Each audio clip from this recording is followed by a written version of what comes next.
Bonjour à toutes et à tous et bienvenue sur cette chaîne de bricolage. Aujourd'hui, on va s'intéresser à un rabot. C'est le numéro 4 de chez Stanley. Je l'ai acheté il y a quelques semaines, je ne l'ai pas encore utilisé. Je ne l'ai pas trouvé prêt à être utilisé en sortant de la boîte. Je lui trouve plusieurs défauts. D'abord, la semelle n'est pas à mon goût, c'est-à-dire qu'elle n'est pas suffisamment polie, donc je vais y remédier. Il y a du jeu ici sur la molette de réglage qui permet de faire avancer ou reculer la lame. Les poignées en plastique, que ce soit l'arrière pour la main droite ou l'avant pour la main gauche, enfin pour les droitiers, n'ont pas été ébavurées. Il y a le plan de joint ici, puisque c'est du plastique moulé qui est apparent, donc c'est pas très agréable. Et enfin ici le mécanisme qui permet d'enlever la lame, pareil, n'a pas été très ébavuré et il est difficile à manœuvrer. Il va falloir passer du temps pour le préparer, pour pouvoir l'utiliser, parce que comme ça, eh bien j'ai essayé, ça ne fonctionne pas. La lame en plus n'est pas bien aiguisée, donc il va falloir s'occuper de tout ça. Je vais commencer par le démonter entièrement pour vous montrer comment c'est fait à l'intérieur, pour ceux qui ne savent pas, et puis ça me permettra de vérifier que tout est en ordre. Alors pour le démontage, c'est assez simple. On défait ici la lame. Normalement, bon, c'est pas le cas, mais normalement, quand on a défait ici, on doit pouvoir sortir ici ce sabot. Je n'y arrive pas, donc je vais desserrer ici. Voilà. Donc une fois qu'on a enlevé ça, on peut enlever le brise-copeaux, la lame. On desserre. Hop, on fait attention quand on manœuvre à ne pas faire toucher ici la pointe tranchante sur le brise-copeaux. On sort. Quand on regarde la lame, on comprend pourquoi elle ne coupe pas. Il y a un affûtage, mais il est vraiment très grossier. Quand la lame est ici, en fait, on arrive à la faire bouger de droite à gauche, comme ceci, avec ce mécanisme. Ça permet d'orienter la lame et d'avoir une surface de contact qui est uniforme. Bon, celui-là, il est bien. Le mécanisme qui fait avancer et reculer la lame est ici, avec cette molette. Donc c'est un pas à gauche. Et ce qu'il y a, c'est qu'il y a vraiment du jeu. Je vais l'enlever carrément. Et ensuite, il y a ce support de lame qui peut avancer et reculer, qu'on peut régler avec cette vis ici. Et l'ensemble est serré ici. Donc je vais le desserrer. Voilà. Ce sont des vis, ce qu'il y a de plus simple, en acier zingué, vis et rondelles. Et il y a les surfaces d'appui, donc, puisque cette pièce glisse sur la semelle. Elle pose ici et ici. Et avec cette vis a une encoche ici, qui vient ici. Quand on visse ou qu'on dévisse, on fait avancer ou reculer le support de la lame. Bon, c'est pas la peine d'aller démonter plus loin. La surface est vraiment pas belle. Ici ça va, mais alors là c'est vraiment pas beau. C'est brut de fraisage et le fraisage a été mal fait. Donc pour glisser, ça va être un petit peu compliqué. Peut-être que je vais y mettre un coup de lime ici. Je ne sais pas, je vais voir comment je fais. Je voudrais pas changer l'angle, parce que si je mets un coup de lime, je vais changer l'angle. On va vérifier déjà si ça porte partout. Donc je vais noircir ici les surfaces. Et je vais faire manœuvrer la pièce. Donc là c'est bien visible. Ça ne porte pas partout. Je ne sais pas si je vais y remédier. Je vais voir. Mais ça correspond bien à ce que je vois ici. C'est-à-dire un état de surface qui est vraiment pas sympathique. Par contre, la partie où la lame pose est propre. Ça, c'est une bonne chose.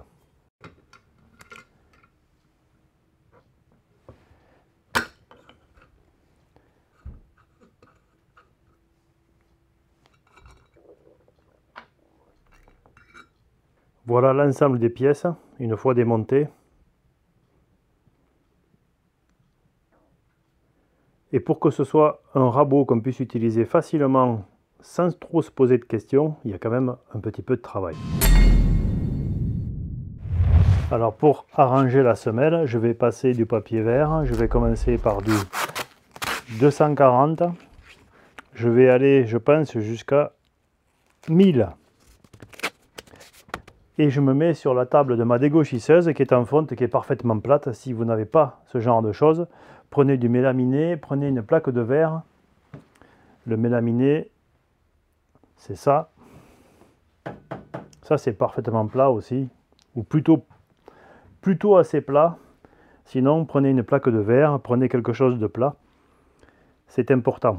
Ce n'est pas que vous allez déformer la semelle, c'est plutôt que vous n'allez pas porter partout si c'est pas plat. Ici, je prends, alors c'est rose, mais c'est de l'eau. Et ça suffit. Bon, j'arrose copieusement. Je commence avec le 240. Et je vais faire des allers-retours bien à plat.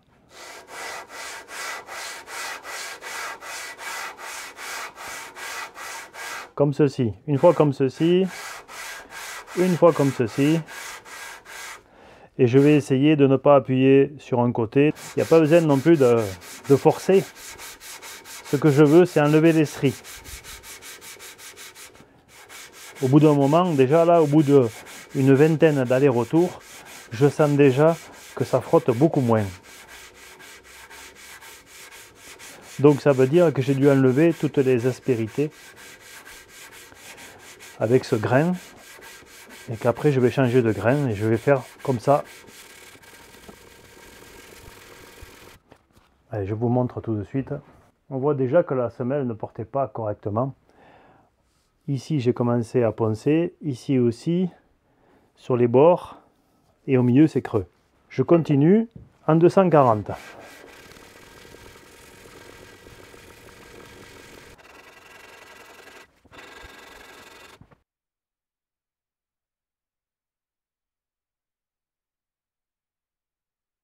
Bon, j'y ai passé plus d'une heure. J'ai passé 5 ou 6 feuilles de papier abrasif. Je suis redescendu jusqu'au grain 120 pour repartir après au grain 240, au grain 400, 600 et 1000. Et le résultat, bon, il est moyen. Il est moyen, on va dire, parce que il y a quand même une grosse déformation de la semelle. Il y a beaucoup de matière à enlever sur les côtés si on veut arriver à retrouver ici un poli au centre. Donc je ne suis pas forcément bien équipé pour ça. Sur les côtés c'est pareil, les joues ici sont beaucoup plus larges qu'ici. Donc il faut beaucoup enlever ici pour arriver à toucher là. Bon, j'ai peur de déformer, je crois que je vais m'arrêter là. Sachant que c'est quand même beaucoup mieux. L'intérêt c'est que maintenant ça glisse. Il n'y a pas de problème de strie et il y aura beaucoup moins de frottement. C'est quand même l'idée. Pour la semelle, vous me direz ce que vous en pensez. Si vous auriez été plus loin que ça, bon, peut-être qu'une fois que j'aurai tout remonté à l'usage, bien je repasserai une heure pour essayer d'améliorer encore la surface. Je vais donc essayer maintenant de régler ce problème de jeu ici entre cette molette et cette fourchette. Si je prends cette molette et que je mesure ici l'espacement, j'ai 8 mm. 7,98 exactement. Et si je prends le diamètre ici des têtes, j'ai 7,70, 7,50. J'ai 5 dixièmes de jeu. Et le filetage ici, je prends 3 filets, je suis à même 3,60, donc j'ai un pas de 1,20 environ. Donc grosso modo, avec le jeu que j'ai ici et le filetage que j'ai là, il faut que je fasse 120 degrés avant d'avoir une action. Donc cette pièce a quand même pas mal de jeu. Elle est percée trop grand, je pense. Il y a un petit peu de jeu ici, mais en plus il y a surtout le jeu ici. Cette pièce tient par une goupille ici, et le trou qui est fait dans cette fourchette ici est trop grand. On a beaucoup de jeu qui vient se rajouter au jeu qu'il y a ici, environ un tiers de tour. Donc on a un tiers de tour plus le jeu d'ici, ce qui fait qu'on a pratiquement un tour. Donc idéalement, il faudrait refaire cette pièce ici en la perçant correctement au diamètre de la goupille et en mettant un petit peu moins de jeu ici. Mais là, c'est trop compliqué pour moi, j'ai pas ce qu'il faut pour le faire. Donc je vais malheureusement vivre avec. Mais là, c'est franchement, ce n'est pas ajusté. Si on mesure ici le jeu qu'il y a quand on fait tourner, si je prends une cote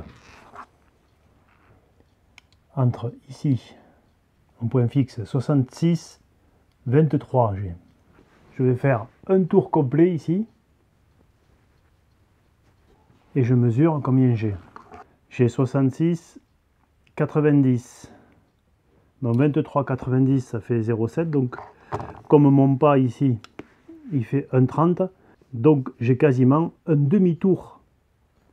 Un demi-tour de rattrapage de jeu.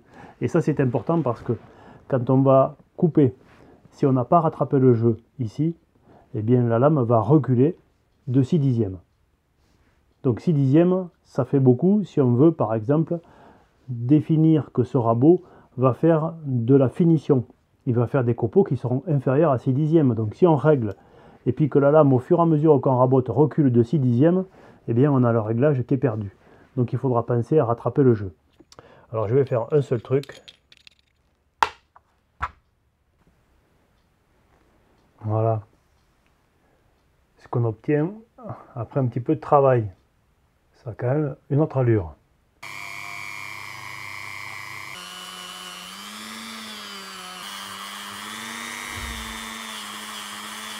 J'utilise la même pâte ici à polir que j'utilise pour les phares de voiture.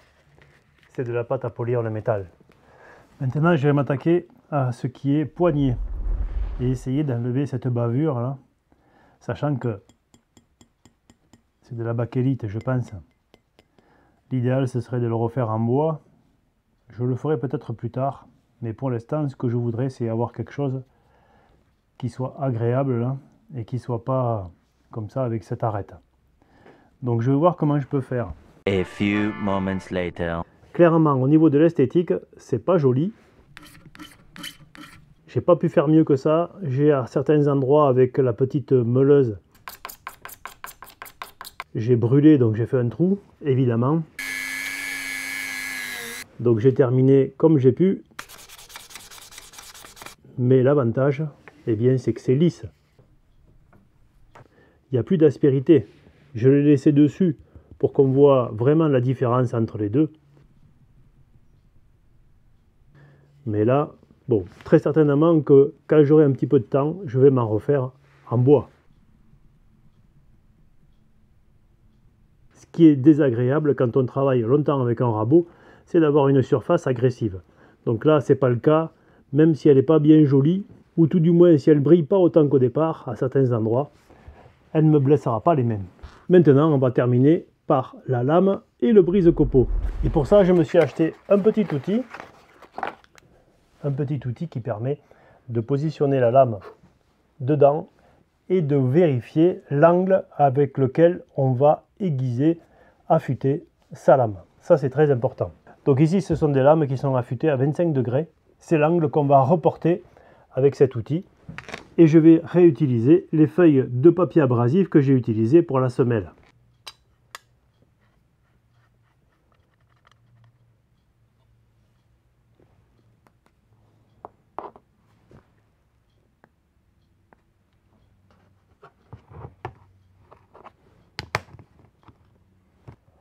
Voilà, approximativement 25 degrés.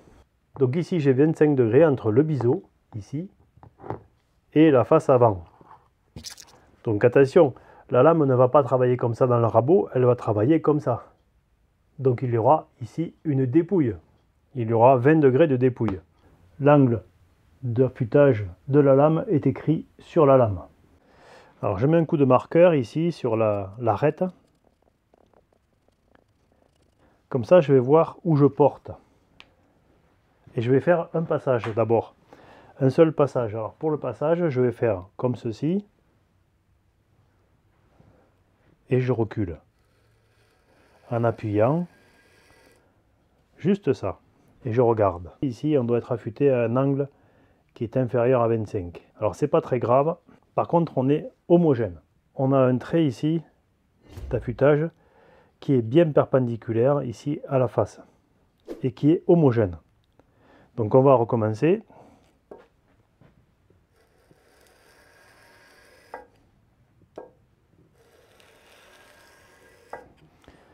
Il n'est pas nécessaire d'en faire beaucoup. On va changer de papier, on va passer au 600.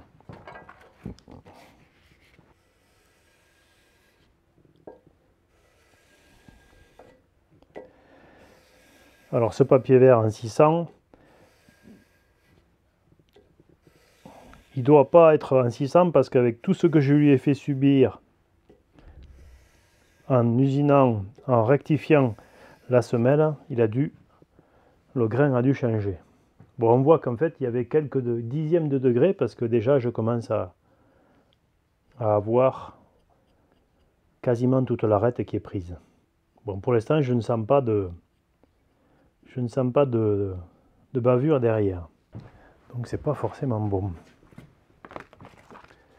Donc du coup je pense que j'en ai pas fait assez en 240. Je vais continuer, plutôt je vais recommencer en 240 jusqu'à ce que je sente, voilà, ça y est, ça commence, jusqu'à ce que je sente quelque chose.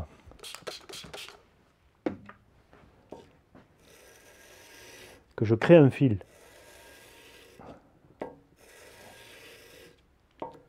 Parce que c'est ça l'astuce, c'est qu'il faut quand même arriver à ce que l'arête soit vraiment touchée. Le petit fil c'est fait.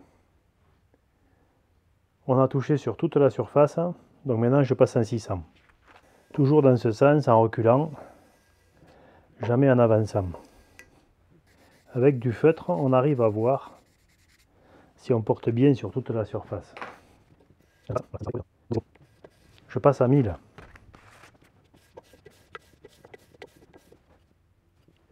Alors c'est peut-être difficile à montrer à la caméra, je vais quand même essayer. Voilà, là je pense que vous le voyez, je suis pas loin de la vérité là. Alors il faut appuyer de manière homogène parce que cette lame est quand même assez fine. Elle fait 3 mm d'épaisseur, même peut-être pas d'ailleurs. J'ai fait mes passes jusqu'à 1000, je vais m'arrêter là et puis je vais juste faire une seule passe en appuyant comme ceci. Bon, on va voir ce que ça donne.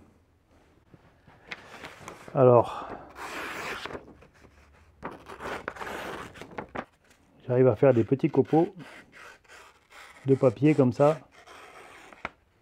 Bon, je pense qu'on peut considérer qu'elle coupe. Donc je vais monter provisoirement ici le brise-copeaux. Bon là c'est pareil, hein, c'est vraiment pas joli. Hein. Si je le désépaissis, je vais perdre du filetage et il n'y a quasiment qu'un tour ici de filetage. Donc cette bavure participe à la hauteur du filetage, donc je ne vais pas la limer.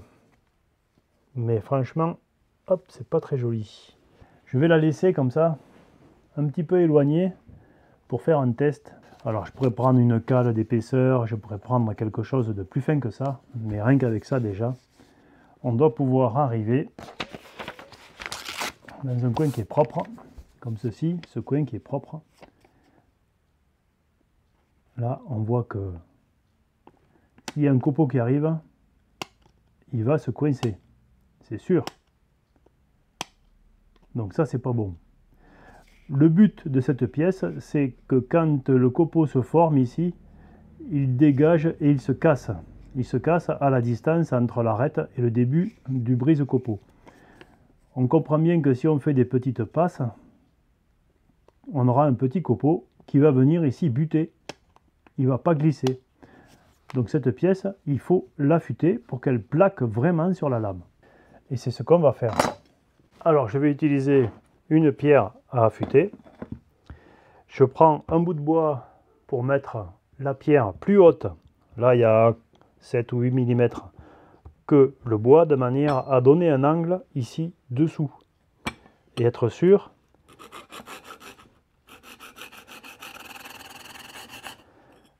si on a un angle qui est plus prononcé dessous. On est sûr que l'arête va bien porter dessus. J'ai mis un coup de feutre. Et je regarde. Et qu'est-ce que je vois? Eh bien, je vois qu'on porte à l'extérieur et qu'on ne porte pas au milieu. Donc ça, c'est une explication pour le fait que le papier passait, enfin, se coinçait devant. Donc je vais continuer jusqu'à ce que, eh bien, tout le noir disparaisse. Je vais mettre un peu d'eau.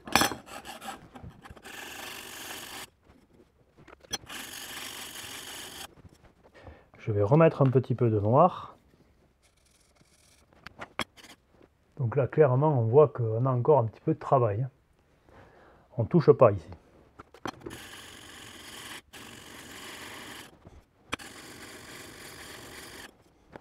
Allez, dernier contrôle. Ça doit aller mieux. Il y a encore un petit peu ici. Je vais y faire un ou deux allers-retours. Je vais améliorer la surface en changeant de côté.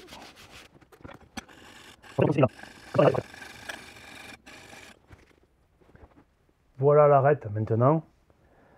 Et je vais la présenter dessus. Et regardez si j'arrive à faire passer un morceau de papier.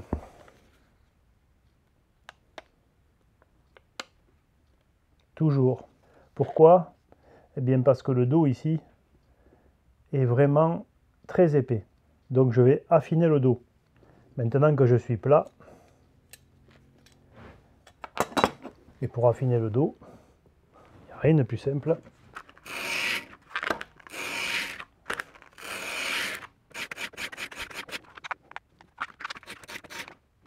Tant que je ne sens pas le fil, ça veut dire que je ne suis pas allé assez loin.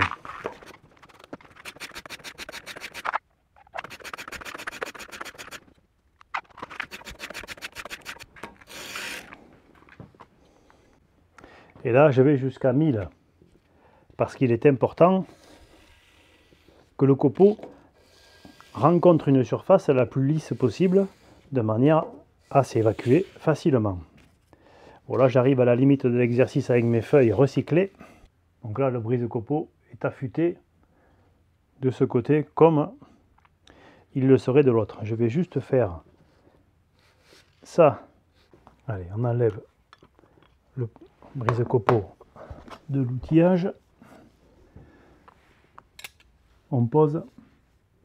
Il y a des chances pour que ça aille mieux.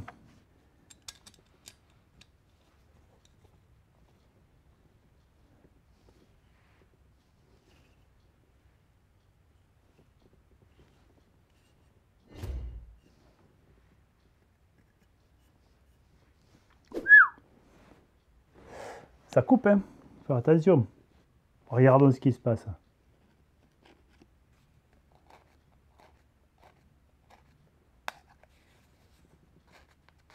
Et ça coupe. La preuve, c'est que je viens de me tailler.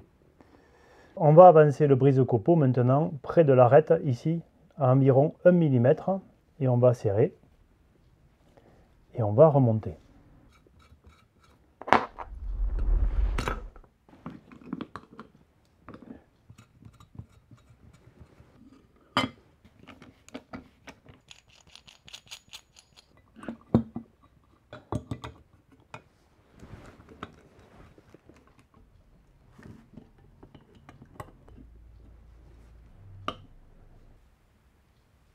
Bon, le moins qu'on puisse dire, c'est qu'au niveau finition, ici, c'est pas terrible. La portée de la came n'est même pas poncée, n'est même pas usinée, c'est du brut. Et ici, ça force énormément parce que, eh bien, c'est une goupille fendue. Et je pense que le jeu qu'il y a ici n'est pas le bon. Le perçage sur ce diamètre est trop juste. Je vais essayer quelque chose de simple avant de commencer à démonter. C'est de mettre un petit peu d'huile ici, pour voir si ça a un effet quelconque. Bon, ça n'a pas d'effet. On sent bien qu'il y a quelque chose qui frotte. Je pense que le perçage dans cette pièce n'est pas assez gros. Je vais voir si j'ai ce qu'il faut pour démonter cette goupille fendue. Bon, j'ai réussi à démonter la pièce. J'ai l'impression qu'elle est en laiton chromé. Donc je vais commencer déjà à donner du jeu ici, là, à faire quelque chose au niveau de l'état de surface.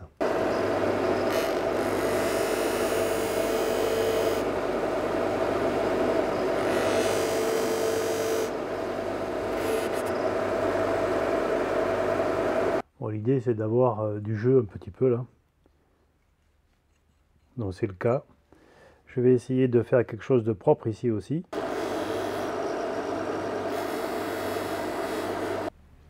Bon, voilà ce que j'arrive à obtenir comparé à ça. Bon, c'est quand même plus agréable de ce côté que de celui-là. Et je fais ça avec une petite meule en l'air. Je finis avec du 400 pour avoir quelque chose qui au toucher est quand même plus agréable, parce que c'est quand même ça, là on passe les doigts dessous, donc là c'est quand même plus joli. C'est pas parfait, mais il faudrait que j'enlève beaucoup de matière.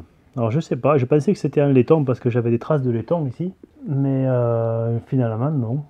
J'ai beau enlever de la matière, je trouve pas ce de laiton. Mais le vrai problème, on le voit ici, il est simple, c'est que le trou qui est percé dans cette pièce est trop petit. On a du mal à rentrer cette pièce dans la goupille, et ça c'est pas normal. Parce que la goupille, elle doit être serrée ici, ici, mais ici, elle doit être libre. Ce qui veut dire qu'il faut que je reperce un trou plus grand pour que cette pièce soit libre. Sinon, elle force sur la goupille et en fait, elle s'usine toute seule. Donc là, j'ai un diamètre de 4,27, 4,30 en gros. Et ici, je suis à 4,30. Bon, je vais percer à 4,50. Voilà, j'ai percé un trou plus gros. Donc maintenant, eh bien, je suis libre ici. Et ça va me faciliter grandement la tâche. Je remonte la goupille et puis c'est bon. Ça, c'est ce que je voulais. Donc là, je suis beaucoup plus libre et ça va me permettre de manœuvrer plus facilement.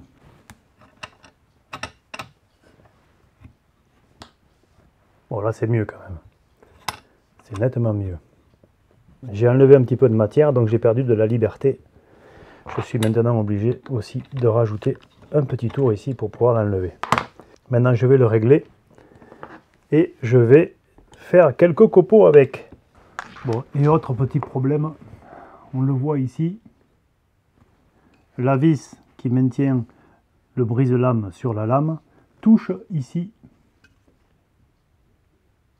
la cale. Quand on est bridé comme ça, normalement on doit pouvoir faire avancer la lame, et bien là on peut pas parce qu'on touche. Donc il va falloir que j'usine quelque chose. J'ai enlevé quand même une bonne épaisseur. Je pense qu'avec ça, ça devrait aller. Normalement, ça ne doit pas toucher. Je ne sais pas si vous allez arriver à bien voir. Maintenant, j'arrive à la faire avancer sans que ce pion vienne en buter sur la vis.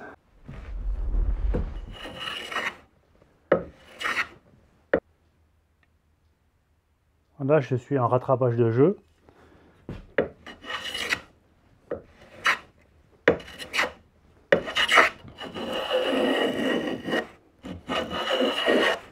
Voilà, j'ai pas de copeaux qui se brisent. On voit qu'ils sont bien enroulés. Donc mon brise-copeaux fonctionne parfaitement. Ça, c'est quand même un critère.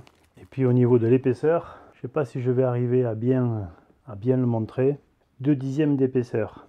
C'est déjà pas mal. Pour un rabot de bricoleur, ça suffit largement. Et puis ça fait une belle surface.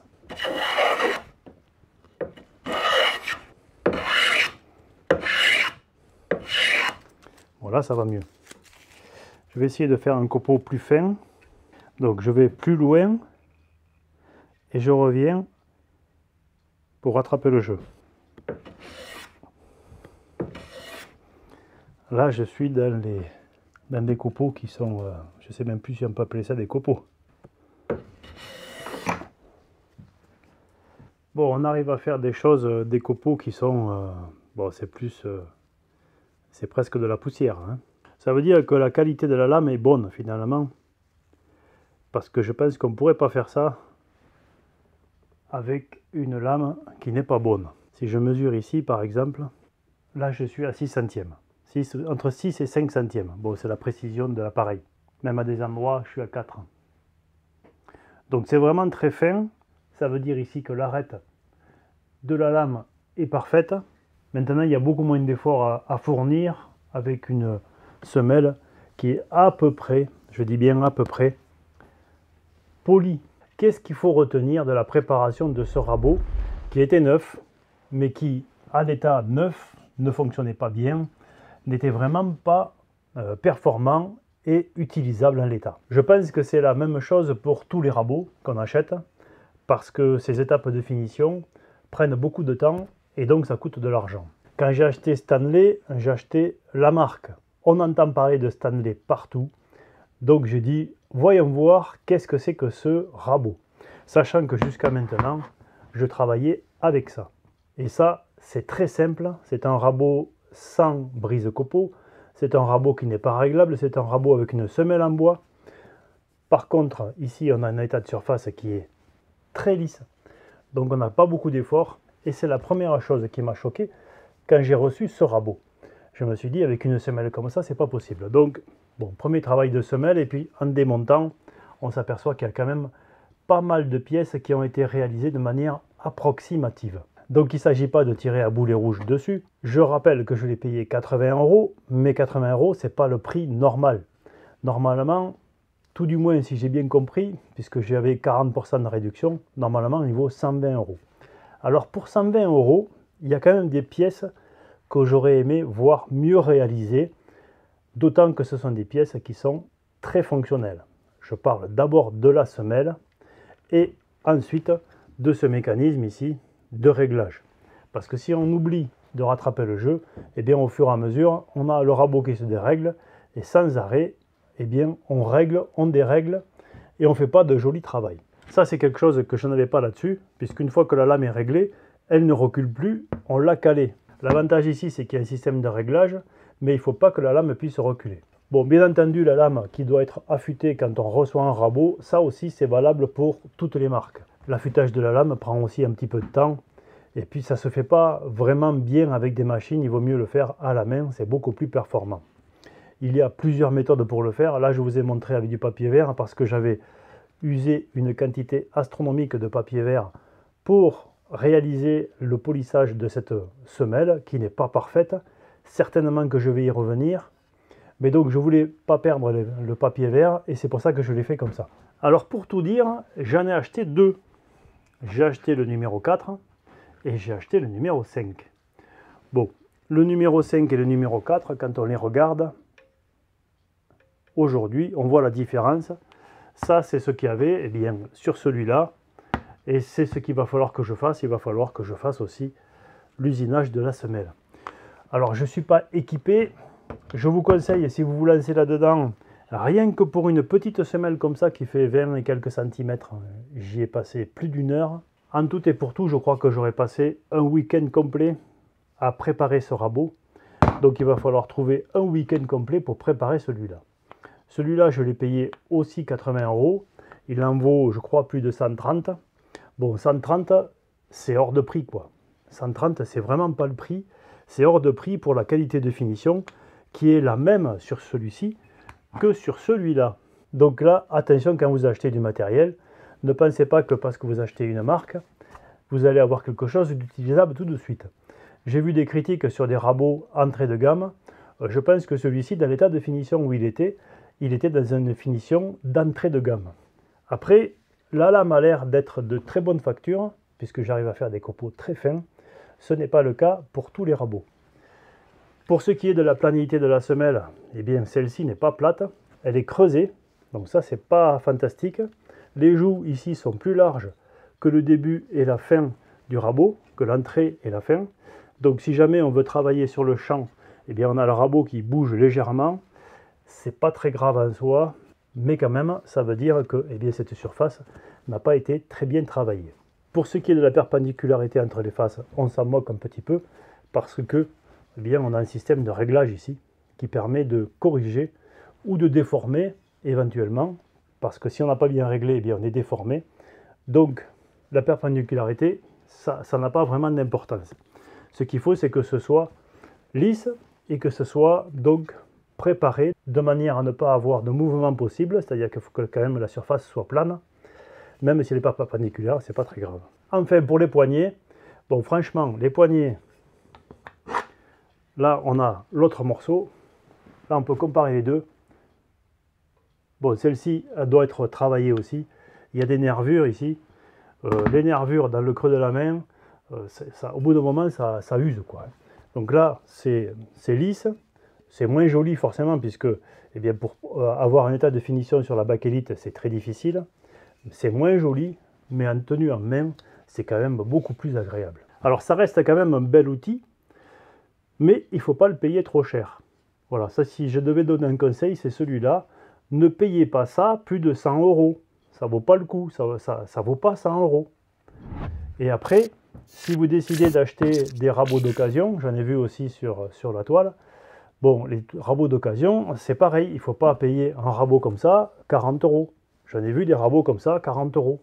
Bon, non, ça vaut 5 €. Et ça, d'occasion, eh bien, ça vaut 40 €. Voilà, je n'ai pas tout montré sur la préparation parce que la vidéo est déjà bien longue. J'espère que je ne vous ai pas lassé et que vous êtes encore là. Si vous voulez d'autres vidéos sur la préparation des rabots, n'hésitez pas à me laisser des commentaires. Si vous avez un avis sur la préparation de la semelle, c'est pareil, laissez-moi un commentaire. Et de façon générale, si vous avez des remarques qui peuvent être pertinentes pour la communauté, n'hésitez pas à laisser des commentaires. Je vous dis à très bientôt dans un épisode de bricolage. Et d'ici là, soyez curieux, soyez prudents et bricolez bien. Ah, encore une fois, il ne s'agit pas de dézinguer la marque, quelle qu'elle soit, mais il s'agit d'avoir quand même un regard critique sur le rapport qualité-prix de ce qu'on nous propose. Et en ce moment, les tarifs sont différents d'une journée sur l'autre, d'un matériel à l'autre. On a l'impression que les commerçants jouent un petit peu avec nos nerfs, donc il faut quand même raison garder et ne pas aller dépenser trop de sous, ou tout du moins une somme inconsidérée pour des matériels qui ne le méritent pas. Parce que, bien entendu, ce matériel n'est pas fait en France. Il est fait dans un pays à bas coût.